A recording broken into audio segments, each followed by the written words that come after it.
Assalamualaikum warahmatullahi wabarakatuh. Di antara para nabi yang diberkahi dengan mukjizat luar biasa, Nabi Sulaiman atau Solomon alaihi salam sungguh sangat istimewa. Beliau bukan hanya seorang nabi, tapi juga seorang raja yang perkasa, yang diberi kekuasaan atas manusia, jin, binatang, dan bahkan angin oleh Allah yang Maha Kuasa. Nah, Nabi Sulaiman adalah putra Nabi Dawud alaihi salam, yang juga seorang nabi dan raja besar. Bahkan sejak kecil, Sulaiman dikenal karena pikirannya yang tajam, keadilannya, dan kebijaksanaannya. Ketika ayahnya wafat, Sulaiman menjadi raja dan nabi. Dan Allah memberinya semacam kekuasaan dan pemahaman yang belum pernah dimiliki siapapun sebelumnya. Sebagaimana firman Allah dalam Al-Quran. Dan kami telah memberikan pengertian kepada Sulaiman, dan kepada masing-masing kami berikan hikmah dan ilmu. Yuk, kita bahas mukjizatnya. Pertama, Sulaiman bisa berbicara dengan binatang.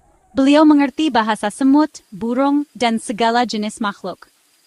Pasukannya bukan hanya manusia, tapi terdiri dari manusia, jin, dan binatang. Semua bekerja sama.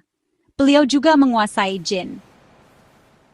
Jin-jin itu membangun istana, masjid, dan membuat benda-benda untuknya yang tidak bisa dibuat oleh orang lain. Dan lalu ada angin. Dengan izin Allah, Sulaiman bisa melakukan perjalanan jauh dalam sekejap, dibawa oleh angin. Salah satu kisah favoritku adalah tentang semut dan Sulaiman. Suatu ketika, pasukannya melewati lembah yang penuh semut. Seekor semut memperingatkan semut-semut lain, "Wahai semut-semut, masuklah ke sarang-sarangmu agar Sulaiman dan pasukannya tidak menginjakmu tanpa sengaja." Sulaiman tersenyum, bersyukur atas apa yang telah diajarkan Allah kepadanya, dan dia berdoa, "Ya Tuhanku, berilah aku ilham untuk selalu bersyukur atas nikmat-Mu." Lalu ada kisah burung Hudhud dan Ratu Balkis. Suatu hari, burung Hudhud tidak ada. Ketika kembali, ia membawa kabar, "Aku telah melihat seorang wanita memerintah Sabah. Dia dan kaumnya menyembah matahari." Sulaiman mengiriminya surat, mengundangnya untuk menyembah Allah.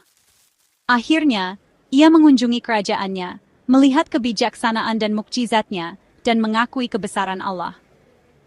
Pada akhirnya, ia berkata, "Ya Tuhanku, sesungguhnya aku telah berbuat zalim terhadap diriku sendiri. Aku berserah diri bersama Sulaiman kepada Allah, Tuhan semesta alam." Ketika Sulaiman wafat, pada awalnya tidak ada yang tahu. Beliau berdiri dengan tongkatnya, mengawasi jin-jin bekerja. Baru ketika rayap memakan tongkatnya dan tubuhnya jatuh, barulah jin-jin menyadari bahwa beliau telah wafat. Ini menunjukkan kepada mereka bahwa mereka tidak mengetahui yang gaib, sebagaimana Allah mengingatkan kita dalam Al-Quran. Jadi, apa yang kita pelajari dari kisah Sulaiman? Pertama, kekuatan dan kekuasaan tidak boleh membuat kita sombong. Sulaiman tetap rendah hati dan bersyukur kepada Allah. Kedua, gunakan kemampuanmu untuk menegakkan keadilan dan kebenaran, bahkan kepada makhluk terkecil sekalipun. Ketiga, selalu bersyukur kepada Allah atas nikmatnya. Wassalamualaikum warahmatullahi wabarakatuh. Semoga kisah Nabi Sulaiman menambah keimanan dan kekaguman kita kepada Allah, dan menginspirasi kita untuk mengikuti teladan para nabinya.